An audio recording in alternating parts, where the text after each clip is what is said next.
Assalamualaikum, welcome back to Simply Rekha channel. I hope you guys are all doing great. So আজকের ভিডিওতে আপনাদের সাথে share করা হবে আজকে কিন্তু অনেক সুন্দর একটা ওয়েদার, অনেক রৌদ্র উঠেছে। নর্মালি এত রৌদ্র ওঠে না, মানে এত ঠান্ডার মধ্যে এত সুন্দর রৌদ্র উঠলে অনেক বেশি ভালো লাগে। মানে তখন রৌদ্র দেখলেই মনে হয় যে বাইরে বের হয়ে হাঁটাহাঁটি করি বা রৌদ্রটা উপভোগ করি। এই দেশের সবারই সেটা মনে হয়, কারণ এই দেশে বেশিরভাগ সময় ডিপ্রেসিং ওয়েদার থাকে। সো নেদারল্যান্ডে নর্মালি আপনার দেখা যায় যে বরফ কম পড়লেও কিন্তু ঠান্ডা প্রচণ্ড থাকে, প্রচুর বাতাস থাকে, যার কারণে আসলে বাইরে বের হলে অনেক বেশি এত বেশি বাতাস থাকে যে এত বেশি ঠান্ডা লাগে যে বাইরে বের হতে ইচ্ছা করে না। বাট এরকম সুন্দর রৌদ্র থাকলে কিন্তু তখন খুবই ভালো লাগে। তো এত সুন্দর রোদের মধ্যে আমরা কিন্তু মানে বাসার জন্য টুকিটাকি কিছু বাজার নিয়ে আসছি এবং হেঁটে হেঁটে যাওয়া হয়েছে, হেঁটে হেঁটে আসা হয়েছে যে মানে রৌদ্রটা আসলে পাওয়া যাবে। এদেশের মানুষ তেমন একটা ভিটামিন ডি পায় না বললেই চলে, তাই আর সবাই এদেশের মানুষজন বলে যে এত ডিপ্রেসিং ওয়েদার, যেখানে বাংলাদেশে কিন্তু সবসময় অনেক রৌদ্র থাকে, অথচ এই দেশে দেখা যায় বেশিরভাগ সময়ই রৌদ্রের দেখা পাওয়া যায় না। সো রৌদ্রের দেখা পাওয়া মানে আমাবস্যার চাঁদ এক কথায় বলা চলে। সো এই তো এখানে রাস্তাগুলো দিয়ে হেঁটে হেঁটে যাওয়া হচ্ছে রৌদ্র উপভোগ করে বাজার নিয়ে। তো দেন বাসায় যে আপনাদের সাথে শেয়ার করা হবে যে কী কী বাজার কিনে আনা হলো।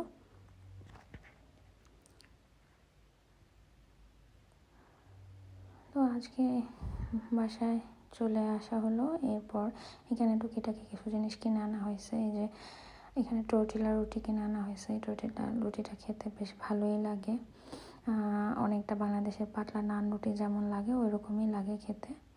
তো বেশ ভালো, এটা চা দিয়ে বা যে কোনো মানে তরকারি দিয়ে বা ডিম দিয়ে বা পোস্ট দিয়ে খেতে বেশ ভালোই লাগে, এবং চিকেনের সাথে আরও সবথেকে বেশি ভালো লাগে। তো এই যেখানে কলা আনা হয়েছে, কলা আসলে অল্প কোয়ান্টিটি আনা হয়, কারণ হচ্ছে কলা দ্রুত পেকে যায়, তখন বেশি পরিমাণে আনলে নষ্ট হয়ে যায়। তো রেগুলার বেসিসে আনলেই ভালো। তো এখানে কিন্তু লেবু, এই দেশের লেবুগুলো কেমন পাকা পাকা, এরকম পাকা লেবুই সবাই কিনে, যেখানে বাংলাদেশে পাকা লেবু সবাই কিনতে চায় না। লেবুর কালার কি সুন্দর হয়। তো এই যে এখানে আমার ছোট ভাইয়ের পছন্দের ওরিও বিস্কিট,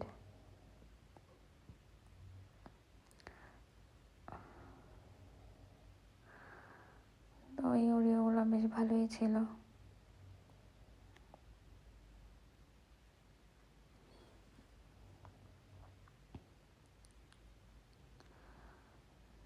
এখানে আসলে ওরিওর অফার চলছিল, যার জন্য ওরিও নিয়ে আসা হয়েছিল। এটা আমার ছোট ভাই খুব পছন্দ করে, ও ওরিও ছাড়া অন্য কোনো বিস্কিট খাই না। তো এই আর কি, এরপর আর কি আমরা আসলে ওরিও বের করে কথা বলছিলাম যে এটা খেতে বেশ ভালো লাগে, আমার ভাই মানে বাবুনির অনেক বেশি পছন্দ। তো এই তো এই যে এখানে কিন্তু একটা আপেল কিনে আনা হয়েছে, কারণ আসলে আপেল বেশি একটা খাওয়া হয় না ঠান্ডার মধ্যে। তো এই জন্য এই দেশে অনেক রকমের আপেল পাওয়া যায়, কোনটার কেমন টেস্ট মানে না খেয়ে আসলে আনাটা ঠিক না, কারণ অনেক সময় দেখা যায় কোনোটা এনে ফেলা হলে ওটা চুকা হয়। তো এই জন্য ওগুলো না এনে একটা একটা করে এনে যদি আপনি ট্রাই করে দেখেন যে কোনটা ভালো লাগে, যেটা ভালো লাগে তারপরে সেটা বেশি কোয়ান্টিটি কিনে আনতে পারবেন। তো এই যে এই আপেলটা কিনে আনা হয়েছে জাস্ট ট্রাই করার জন্য, যে এটা এই ব্র্যান্ডের আপেলটা কেমন লাগবে খেতে, তো এই জন্য। তো এই তো মানে আসলে তেমন কিছুর প্রয়োজন ছিল না, এই অল্প কিছুই কিনে আনা হয়েছিল। আল্লাহ হাফেজ।